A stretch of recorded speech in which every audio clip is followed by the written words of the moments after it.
Bhim army chief पर हमला क्या हुआ? मानो प्रदेश से लेकर देश की सियासत ही हिल गई। बिहार से लेकर महाराष्ट्र तक, गुजरात से लेकर तमिलनाडु तक सियासी भूचाल सा आ गया। नेता नगरी से लेकर खिलाड़ी, सामाजिक कार्यकर्ता के संदेश आने लगे। लेकिन यूपी के दो दिग्गजों ने लोगों को हैरान कर दिया। पहले सूबे के सीएम योगी आदित्यनाथ और दूसरी बसपा सुप्रीमो मायावती के ऐसे रिएक्शन से सब हैरान हैं।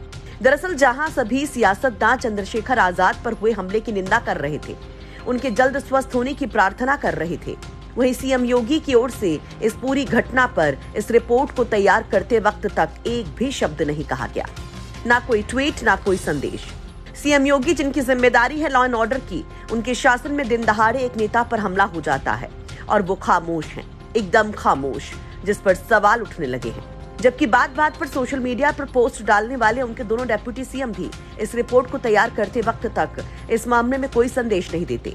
वहीं कुछ ऐसा ही हाल बसपा सुप्रीमो का भी है। उनकी ओर से भी इस रिपोर्ट को तैयार करते वक्त तक कोई संदेश नहीं दिया गया। आजकल सोशल मीडिया पर एक्टिव रहने वाली बहन जी, दलितों की आवाज उठाने वाली बहन जी खामोश क्यों हैं? एक दलित नेता पर हुए हमले पर इस पर भी सवाल उठ रहे हैं कि आखिर मायावती चंद्रशेखर आजाद पर हुए इतने बड़े हमले पर चुप क्यों हैं? क्यों नहीं कुछ बोल रही हैं? जबकि सूबे की सियासत के बड़े से लेकर छोटे नेता तक इस मामले पर यूपी पुलिस और लॉ एंड ऑर्डर की लानत मलानत कर चुके हैं। अखिलेश यादव से लेकर जयंत चौधरी तक, बाकी राज्यों के बड़े छोटे नेता तक बोले, लेकिन योगी और मायावती चुप हैं। इस पर आप लोग क्या कहेंगे? अपनी राय कमेंट बॉक्स में जरूर रखें।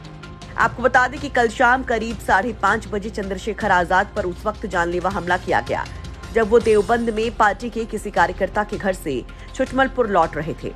जब उनकी गाड़ी देवबंद क्षेत्र में थी, तभी हरियाणा नंबर की कार में सवार होकर आए हमलावरों ने चंद्रशेखर पर कई राउंड गोलियां चलाईं, जिसमें एक गोली उनके पेट को छूती हुई निकल गई। इस गोलीबारी में कार के शीशे भी टूट गए, जिसके बाद पश्चिमी यूपी के कुछ इलाकों में तनाव की स्थिति सी बन गई। हालांकि इस बीच अस्पताल के बेड से चंद्रशेखर आजाद ने एक वीडियो जारी कर लोगों से शांत रहने की गुजारिश की। वहीं जहां एक और चंद्रशेखर के समर्थकों से आरोपियों को पकड़ने के लिए 12 घंटे का अल्टीमेटम दिया गया है। वहीं पुलिस के मुताबिक जिले की सीमाओं को सील कर दिया गया और हमलावरों की तलाश की जा रही है। सीसीटीवी कैमरों की मदद से हमलावरों की पहचान करने की कोशिश की जा रही है।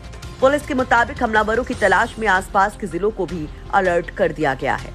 ब्यूरो रिपोर्ट, यूपी तक।